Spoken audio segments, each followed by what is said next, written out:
특강 지구과학 2 대기의 운동과 대기 대순환 이제 두 번째 큰 주제가 시작되는데요.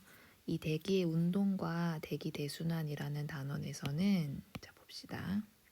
네.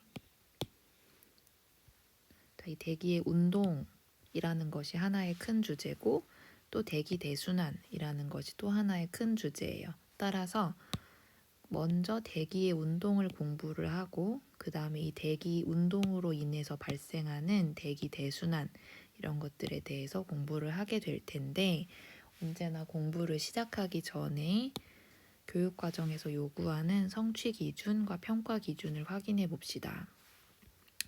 지난 시간까지 단열 변화에 대해서 얘기를 했었던 거고요. 이 단열 변화가 무엇인가 그리고 이제 대기의 안정도 이런 것들을 공부를 했었습니다.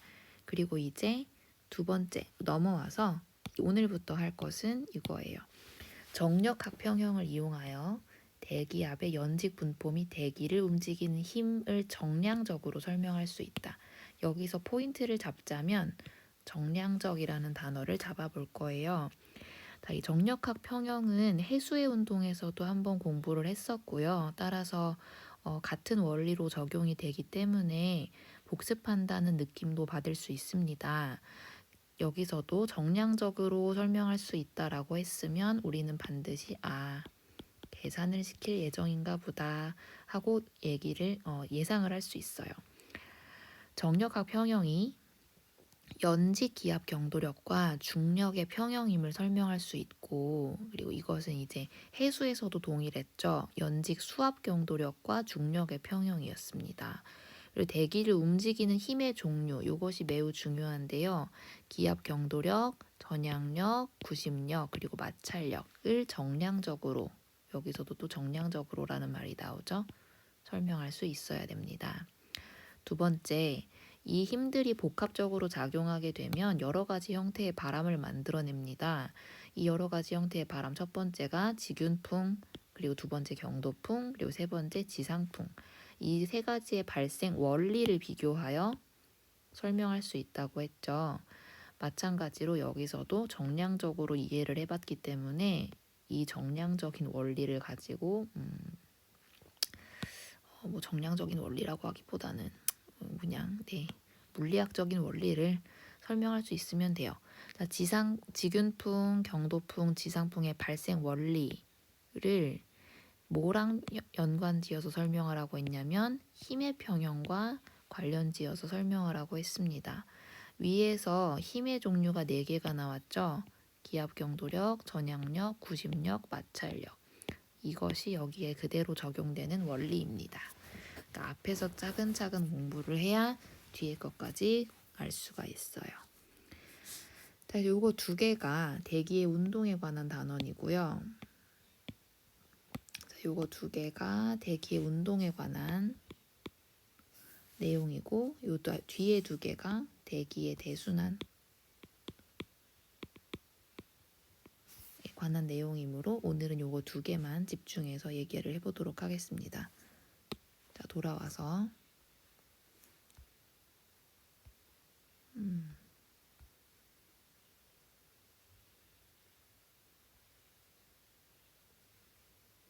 뭐지? 난 뭘 눌렀지? 네. 자, 그러면 이런 기능도 몰랐어. 자, 봅시다. 대기를 움직이는 힘. 자, 요거 두 개에 대해서만 얘기를 하는 거예요. 요거 두 개. 이거 이제 없애버리자, 그러면. 없애. 자, 됐어. 자, 대기를 움직이는 힘. 첫 번째 이제 기압부터 시작을 합니다. 기압은 사실 기압 자체가 힘은 아니고요. 압력이죠. 자, 단위 면적에 작용하는 공기의 무게를 뜻하는데 이 무게는 힘이에요. 자, 물리학에서 무게는 뉴턴으로 측정되는 힘의 단위고요. 공기 기둥의 평균 밀도를 ρ, 중력 가속도를 g, 공기 기둥의 높이를 h라고 하면 기압 P는 다음과 같이 표현됩니다. P는 ρ, g, h. 자, 이거를 단위를 조금 뜯어 볼게요. ρ, 평균 밀도는 밀도는 부피분의 질량이죠. 그리고 부피는 단위로 따지면 미터 세제곱으로 측정하고 질량은 킬로그램으로 측정해요. 그쵸? 그리고 중력 가속도는 중력 가속도 G는 가속도이기 때문에 미터 퍼 세크 제곱의 단위로 측정을 합니다. 그리고 높이 H는 미터로 측정을 하겠죠. 자, 그러면 단위를 계산을 해봅시다. 자, 지저분해서 다시 다 지웠습니다. 자, 대기를 움직이는 힘에서 이제 단위는 헥토파스칼로 측정을 하는데요. 이 1헥토파스칼을 정의하기를 1제곱미터당 단위 면적당 100뉴턴의 힘이 작용할 때 1헥토파스칼로 정의하기로 했습니다. 약속이에요. 1기압은 그러면 1기압은 헥토파스칼로 표현하면 얼마냐? 그냥 같은 압력을 나타내는데 어떤 단위를 쓰느냐에 따라서 값이 다른 겁니다. 1기압은 헥토파스칼로 표현을 했더니 1013 헥토파스칼이라고 해요. 자, 그러면 이 1헥토파스칼이라고 미터였기 때문에 뉴턴 퍼 제곱미터 단위로 표현을 하려면 1013 곱하기 100을 해주면 되겠죠. 따라서 1기압이라고 하는 값은 101300 뉴턴 퍼 제곱미터가 됩니다. 읽으면 10만 1300 뉴턴 퍼 제곱미터네요. 그리고 이 정도의 압력은 또 얼마나 되는 압력이냐면 수은 기둥 76cm를 버틸 수 있는 압력입니다. 이거를 이제 토리첼리가 실험을 했는데요. 밑으로 내려와서. 자, 토리첼리가 무슨 실험을 했냐면 굵기가 서로 다른 유리관에 수은을 가득 채운 다음에 수은을 담은 그릇에 거꾸로 세우어서 기울기를 변화시켜 가면서 수은 기둥의 높이를 관찰했어요. 자, 원래는 수은이 요만큼 다 가득 차 있었는데 요거를 이제 입구에 공기가 들어가지 않게 잘 담근 다음에 거꾸로 이렇게 세운 거죠. 그러면은 처음에는 이제 위에 가득 차 있던 수은이 슬슬슬슬 내려와요. 자기 무게 때문에. 그래서 슬슬 내려오는데 더 이상 안 내려오는 지점이 생깁니다. 거기가 어디였냐면 높이 76cm. 왜 더 이상 안 내려올까요? 여기서 기압 때문에 이렇게 눌리는 힘이 있는 거예요. 그러면은 기압이 이렇게 누르는 힘은 이 수은의 높이를 더 이상 올라가지 못하게 하면서 이 수은 기둥을 그만큼 지탱시켜주는 거죠. 따라서 수은 기둥이 더 이상 내려가지 않았다라고 하는 것은 이 수은 기둥을 76cm 높이만큼 지탱해주는 힘, 압력이 공기에 의해서 작용을 하고 있고 그 값이 대기압이다라고 하는 거예요. 자, 그러면 이거를 이제 좀 직관적으로 얘기를 하자면 수은 기둥은 지금 76cm만큼으로 누르고 있어요. 수은 기둥이 누르는 힘은 요만큼이죠. 얘가 이렇게 누르는 힘은 이렇게 밖으로 나가서 반작용으로 대기압과 같이 작용을 하고 있을 건데요. 이 수은 기둥 76cm가 누르는 힘은 이 여기서부터 우주 대기권 밖으로까지 무한대까지 이만큼 가득 차 있는 공기 기둥에 의한 압력이 무한대 높이의 공기 기둥에 의한 압력이 76cm 높이의 수은 기둥에 의한 압력이라는 뜻입니다. 그리고 압력은 단위 면적당 힘으로 작용을 하기 때문에 여기서 접촉하는 면적이 뭐 넓든 뭐 적든 그것은 상관하지 않아요. 따라서 이 공기 기둥에 의한 압력, 무한대 높이의 공기 기둥에 의한 압력이 76cm 높이의 수은주 압력과 같구나. 따라서 이것을 76cm Hg라고 하기로 한 거고요. 이것이 지금 1기압으로 정의가 된 것입니다. 무한대 높이의 공기기둥에 의한 압력은 1기압이죠. 1기압은 76cm의 수은 기둥에 의한 압력. 이렇게 해서 정의가 되었고 이 값은 뉴턴 퍼 제곱미터로 하면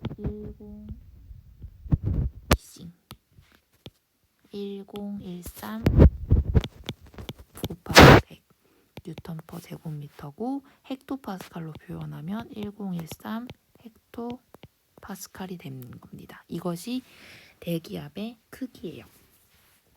자, 1기압은 몇 센티미터 높이의 수은 기둥? 76cm 높이의 수은 기둥.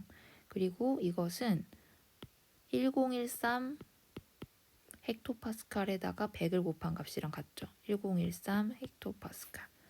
자, 여기서 토리첼리가 수은을 사용한 이유는 수은은 밀도가 굉장히 높아요.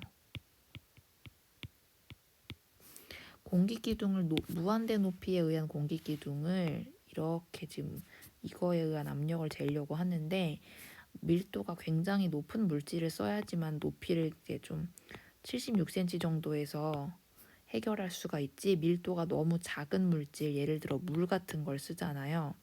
그러면은 이 물기둥에 의한 압력과 공기기둥에 의한 압력이 같아지려면 물기둥이 10m 넘게 필요합니다. 10m 같은 건 공기기둥이 물기둥을 10m를 만들어야 되는 건 실험하기 좀 어렵겠죠. 따라서 밀도가 상당히 높아서 76cm 정도 기둥만 만들면 대기압을 표현해 줄 수 있는 수은을 쓴 거예요. 자, 대기압은 두 번째 문제. 대기압을 측정할 때 수은 기둥의 높이는 기압의 기압에 비례하겠죠. 그리고 유리관의 굵기나 기울기에는 무관합니다.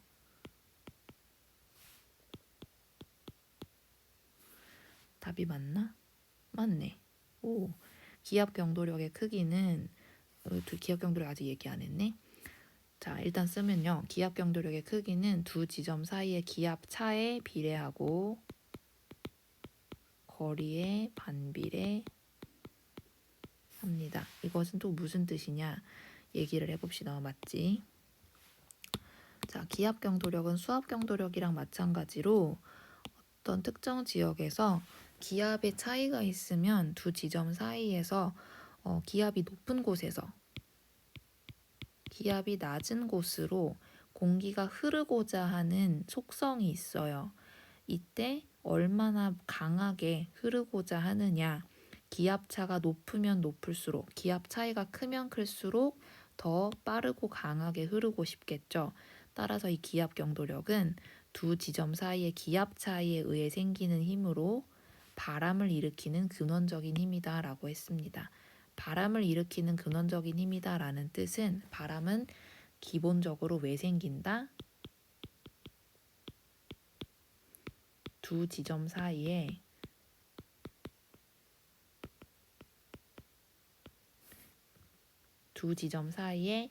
기압의 차이가 생기면 바람이 붑니다. 자, 바람이 왜 불어? 라고 물어보면 두 지점 사이에 기압의 차이가 있기 때문이야. 기압이 동일하지 않기 때문이야. 라고 대답해주면 돼요. 자, 방향은 높은 곳에서 낮은 곳으로 흐른댔죠? 고기압에서 저기압 쪽으로 흐르고요. 등압선의 직각인 방향으로 작용한다라고 하는 것은 등압선은 압력이 같은 선이에요. 자, 그래서 지금 여기 요 등압선이 두 개가 있죠. 예를 들어서 이제 여기가 1013 헥토파스칼 선이고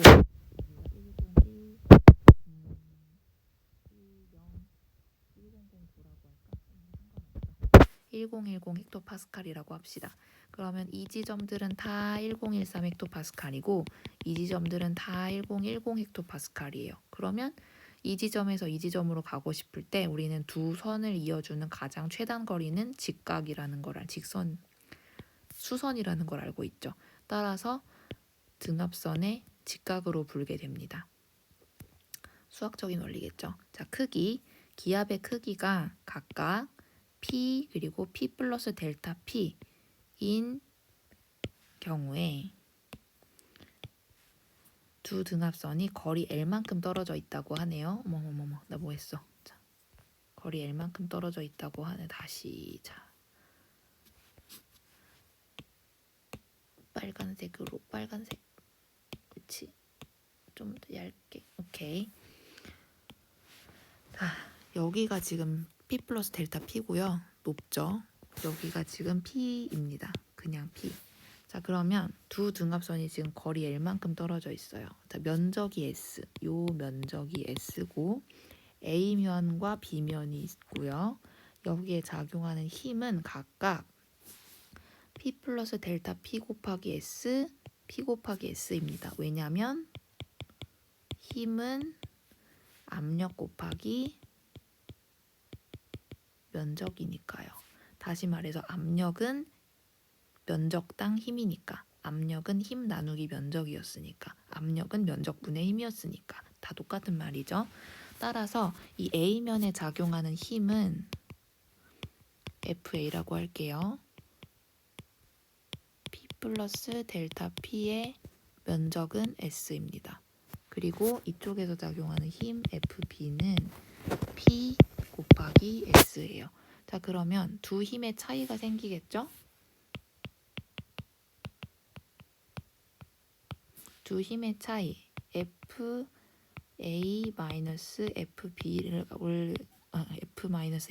계산을 하면 P 더하기 델타 PS 빼기 PS니까 남으면 요거 빼버리면 델타 P 곱하기 S 이렇게 되겠죠. 자, 그러면 요만큼이 지금 두 힘의 차이가 되는 거고요. 요 힘이 지금 단위 질량당 작용한다고 작용을 하면은, 생각을 하면은, 자, 봅시다. 기압차에 의한 힘은 A면에서 B면 쪽으로 작용하고요. A가 지금 기압이 높으니까요. 크기는 델타 P 곱하기 S입니다. 직육면체 공기의 질량은, 자, 이 얘기가 왜 나왔냐면 이 두 힘의 차이를 구하기는 했는데 이걸 지금 나는 단위 질량당 두 힘의 차이로 표현하고 싶기 때문이에요. 자, 그러면 이 단위 질량당 두 힘의 차이를 표현을 하려면 델타 P 곱하기 S를 단위 질량 M으로 나눠야겠죠. 자, 근데 공기덩어리, 이 직육면체 질량을 어떻게 구해? 자, 질량을 측정을 할 수는 없고요. 공기덩어리의 밀도와 부피를 알고 있기 때문에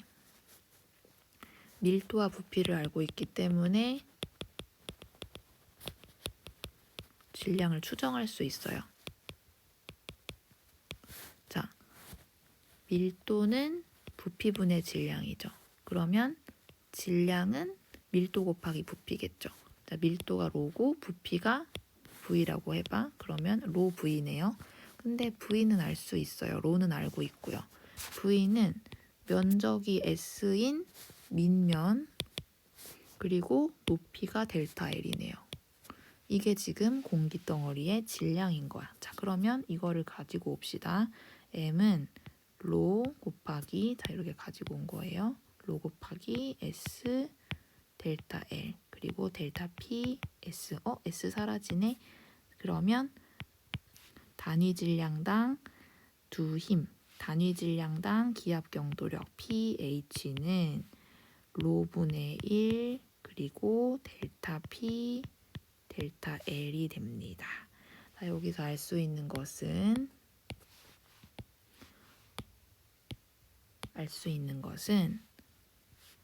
로분의 1, 우린 공기덩어리의 공기덩어리의 밀도는 대체로 알고 있잖아요. 1 정도 되는 걸로.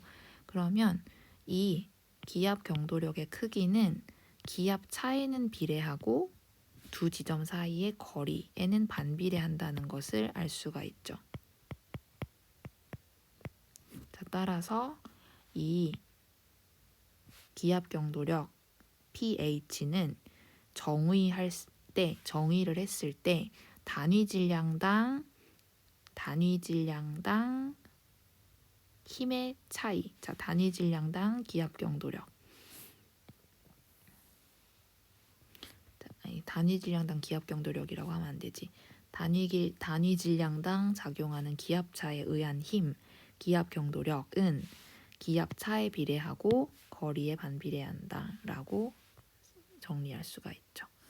따라서 이렇게 기압 경도력을 얘기를 했고요. 나머지는 다음 시간에 하도록 하겠습니다.